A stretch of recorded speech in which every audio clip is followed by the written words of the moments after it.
Alright everybody, and we're back. And you're listening to the AlienPhotog radio show, and we have a much better name coming here next week. I can't wait to get that thing out. But like I said, I've got to buy the domain name still. So if I say what it is this week, I'll bet you anything somebody goes and buys it from me, and all I've got is the $10 to spend on it. But anyway, better name than AlienPhotog radio show coming for next week's show. Everyone jump up and down. Alright, so on to a serious part of the show. But before we do that, let's jack around a little bit longer. Somebody put up this hilarious video, Arthur I believe it was, on the website there, www.ufozone.ning.com. And it's the official home of the Space Chicken, so go check it out. There's a lot of really cool people there. It's basically like a Facebook website for people who are into aliens and UFOs and things like us freaks are. Arthur posted this hilarious video. That it's and this is meant to be funny. It's not an actual newscast. It gets really tough to tell. But it's this fake news story that the Onion News Network did and put up on YouTube that the humans taught a gorilla that it's going to die, and then the gorilla's miserable. And it's kind of... I like to laugh at everything. And what we're going to go into here is we're going to dabble in quantum physics tonight. That's what we're going to do, Space Chickens. Now, don't turn off your radio, because this stuff is absolutely fascinating. And... scientists are like freaking, doctors and lawyers. They like to throw in a bunch of big words and stuff like that, and it looks real complicated, but I can explain this stuff to you in very common sense terms. But it goes absolutely to the root of everything that we've studied and pondered scientifically. I had a friend point out some work that Dr. Robert Lanza did to me this week, and I listened to this interview actually right before I'm doing the show here. And I had a lot of the pieces, but I don't have the background knowledge that these people have. And all the pieces I've gotten have been from the angels, of course. And they're always right. And hearing his pieces, I was able to interject mine, and it made a very clear picture of even going as far as to what caused the Big Bang. And I'm not joking around. I'm not. This is the way it happened. So it's rather difficult for me with, I am officially a doctor and all now, but, I didn't do the 8 years in school. That said, I've got angels as teachers. And that doesn't do something for everybody, and I don't expect it to. But I guess just hear me out if you're on the edge with this. It all fits really well. It truly does. So that's going to be exciting, but first let's jack around for a second, and let's hear this fake news story. It's not a real one, but they're all the freaking same anyway. But yeah, let's listen to this about a human successfully teaching a gorilla that it's going to die.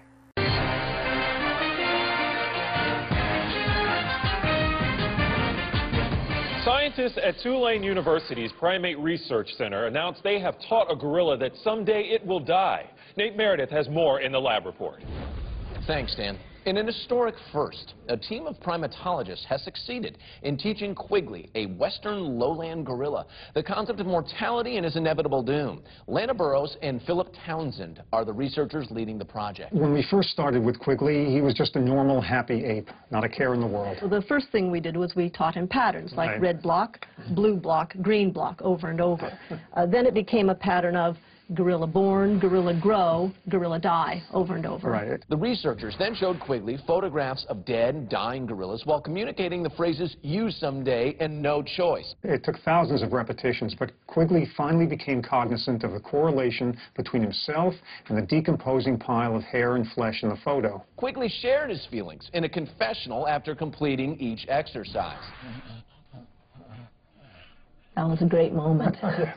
Quigley also began painting pictures like these almost every day. To make sure Quigley retains the awareness of his own demise, the team spends several hours per day reinforcing the certainty of death's arrival. Quigley, you die. You will die soon. The researchers say at first Quigley could only communicate rudimentary fears about his own death. All right, so hilarious stuff there. And that was so appropriate. Arthur put that up, I believe it was, I don't know, it's been just a day or two ago, I think. And that's up on our featured video section there at www.ufozone.ning. He was letting out these anguished cries and banging his head against the wall. And this sounds like a joke, like I'm trying to be funny, but it is kind of funny, I guess, on a level. But the truth is, this sort of thing right here that didn't actually happen, but it wouldn't surprise me if it did soon, is humanity's biggest problem right now. Teaching bunny rabbits that they will all die. We seem to think that we know and are in charge of everything. Die.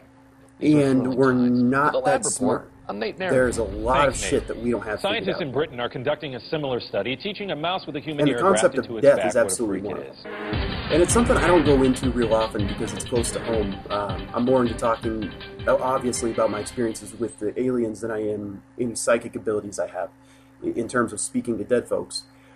But it's extremely intense for me, too.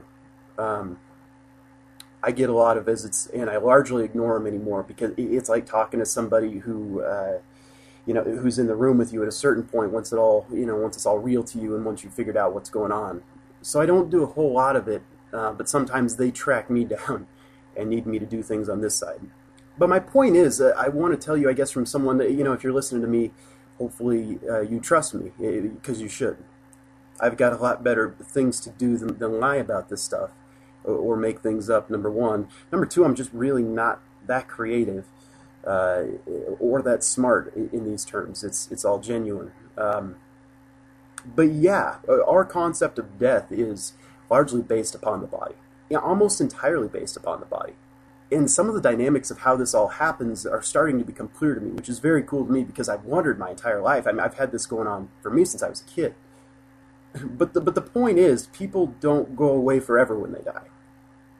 Now, if you're an atheist and all that, I mean, contemplating whether there's a God or not, I mean, that's highly relative, right? I mean, anybody could be anybody's God based through their own point of view, So I'm not trying to stick it to the atheists, although I think they're wrong. That said, I don't think the typical religious version of God is anywhere near accurate either. And we're going to get into some of that as to what I think it is. And I think I've pinpointed some pretty logical stuff that may give you a second look at what we're talking about. But yeah, teaching the gorilla he's going to die and then he's all depressed. That was just go humanity. That sounds like something we do in the past. But I think as we're heading forward, this is largely changing. I know it is. I can feel it. And I think a lot of people can. But point being, if you're missing someone who's dead, or next time you lose somebody, it's always sad for us because we're such visual creatures. But don't be upset. They'll come back. It's interdimensional at that point. We're going to get into a little bit of that. And a lot of that is still not concrete to me, but becoming very clear. All right, so let's get into the meat of this. And I want to talk about a fellow named Dr. Robert Lanza. And I had a friend email me an interview, very excited after he heard it. It was on Coast to Coast, the radio show. And I believe it was on just this last week here, just a couple days ago. And Dr. Robert Lanza has been called, or compared to Einstein at least. Which, I'm sure he'll take that as a pat on the back. Who wouldn't? But, gosh, scientists are funny.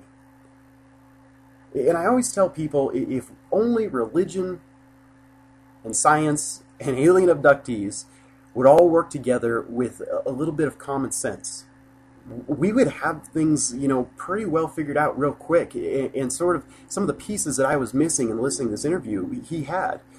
And so I'm going to paste together what I have, and I'd really like some help in you guys spreading this to any people who work in physics who can look this over, because I'm looking for a scientist to figure this out. This is a time in our evolution where we're going to figure these things out. And once we do, these are going to be things that literally change everything. It will change absolutely every rule we have. And that's the biggest problem right now that science is having. I've got a friend that I call Eek there on the website who's a biologist. And Eek sent me a long email about DNA and all this stuff and junk DNA and that load of nonsense. So, and I started writing back, and it went on. It was like a freaking thesis going back and forth between the two of us. But it really cut to the core of some very interesting things. And I'm glad Eek is going to be listening to this. And I hope some other scientists are too. And I just ask if anybody knows somebody in a position to do study on this, to prove this, please pass it along to them. I don't want the credit for it. I genuinely don't. I'm not a scientist. This is information that I've been given, and I'm trying to pass on to people who are more trained at the base level knowledge of this stuff than I am. Because for me, it's hard to put it all together, but boy, listening to Dr. Lanza sure did it, I think. So yeah, long story short, just pass this on, guys. All right, Dr. Robert Lanza. His theory is basically this, and I'm paraphrasing him, of course, from this interview and a little bit that I've read on him. But I tried to get him on the show, but I looked on his website, couldn't even find his contact information, gave up. So if anybody can get this to him, I'd love to have him on for an interview, obviously.